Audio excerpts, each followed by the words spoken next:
துணைவேந்தர்கள் மாநாடு தொடர்பான ஏற்பாடுகள் ஜனவரி மாதத்திலிருந்தே செயல்பட்டு வருவதாகவும் மாநில அரசுடன் எந்த மோதலும் இல்லை என ஆளுநர் மாளிகை விளக்கம் அளித்திருக்கிறது. அண்மை செய்தியாக பார்த்து வருகிறோம். உதகையில் நடைபெறும் துணைவேந்தர்கள் மாநாடு குறித்து ஆளுநர் மாளிகை விளக்கம் அளித்துள்ளது.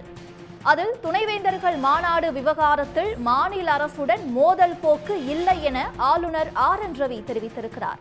மாநில அரசு ஆளுநர் இடையே அதிகார போட்டி இல்லை, அதிகார போட்டி என்று வெளியாகும் தகவலுக்கு அவர் மறுப்பு தெரிவித்திருக்கிறார்.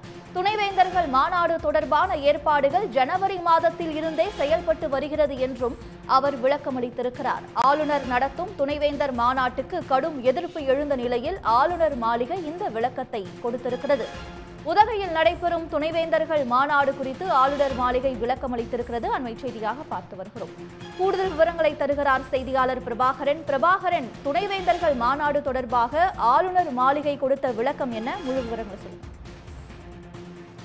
தமிழ்நாடு ஆளுநர் RN ரவி தலைமையில் தமிழ்நாடு மாநிலத்தில் இருக்கக்கூடிய தனியார் மற்றும் அரசு பல்கலைக்கழகங்களுடைய துணைவேந்தர்கள் மாநாடு உதகையில் 25 மற்றும் 26 ஆகிய 2 நாட்கள் நடைபெற இருக்கின்றது. இந்த மாநாட்டிற்கு ஏற்கனவே இந்த துணைவேந்தர்கள் நியமனம் தொடர்பாக தமிழ்நாடு அரசிடம் இந்த அதிகாரம் சென்ற நிலையில் இது தொடர்பாக தற்பொழுது ஒரு விளக்கம் ஒன்றை ஆளுநர் மாளிகை தரப்பிலிருந்து அளிக்கப்பட்டிருக்கின்றது. அதில் இந்த ஊடகங்களில் வெளியாகக்கூடிய தகவல்கள் மாநில அரசுக்கும் அதே போல கவர்னர் அலுவலகத்திற்கும் இடையே கவர்னருக்கும் இடையே மோதல் போக்கு இருப்பதாக குறிப்பிட்டிருப்பதாகவும் இந்த தகவல்கள் தவறானது என இந்த விளக்கத்தில் கூறப்பட்டிருக்கிறது. உண்மைக்கு புறம்பானது என கூறப்பட்டிருக்கின்றது. இந்த ஆலோசனை கூட்டம் என்பது துணைவேந்தர்கள் மாநாடு என்பது பல மாதங்களுக்கு முன்பே திட்டமிட்டு நடத்தப்படுவது என்று விளக்கத்தை கொடுத்திருக்கின்றார்கள்.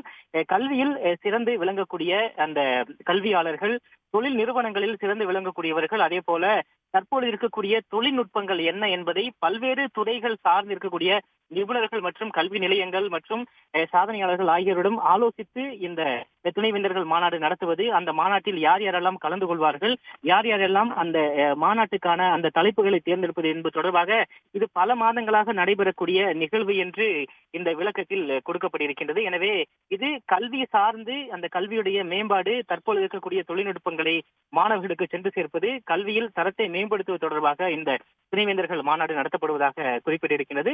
பல மாதங்களுக்கு முன்பாகவே திட்டமிடப்பட்டு இந்த ஆலோசனை கூட்டம் என்பது நடத்தப்பட்டு வருவதாகவும் 2022ஆம் ஆண்டு முதல் ஒவ்வொரு ஆண்டும் ஏப்ரல் மாதத்தில் இந்த கூட்டம் நடத்தப்பட்டிருப்பதாகவும் ஆளுநர் மாளிகை கொடுத்திருக்கக்கூடிய விளக்கத்தில் குறிப்பிடப்பட்டிருக்கிறது. உண்மைக்கு மாறான தகவல்கள் வெளியாகுவதாகவும் அந்த மாநாடு நடத்துவதற்கான நோக்கம் என்பது தற்போது இருக்கக்கூடிய தொழில்நுட்பங்கள் மற்றும் இது சார்ந்த சாதனையாளர்கள், அதே போல தொழில்நுட்பங்கள் சார்ந்து பல்கலைக்கழகங்கள் மற்றும் அந்த பயிற்றுவிப்பாளர்கள் மூலமாக மாணவர்களுக்கு சென்று சேர்ப்பது மட்டுமே என்று குறிப்பிடப்பட்டிருக்கின்றது.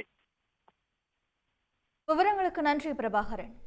உடனுக்குடன் செய்திகளை தெரிந்து கொள்ள சன் நியூஸ் பெல் ஐகானை கிளிக் பண்ணுங்க.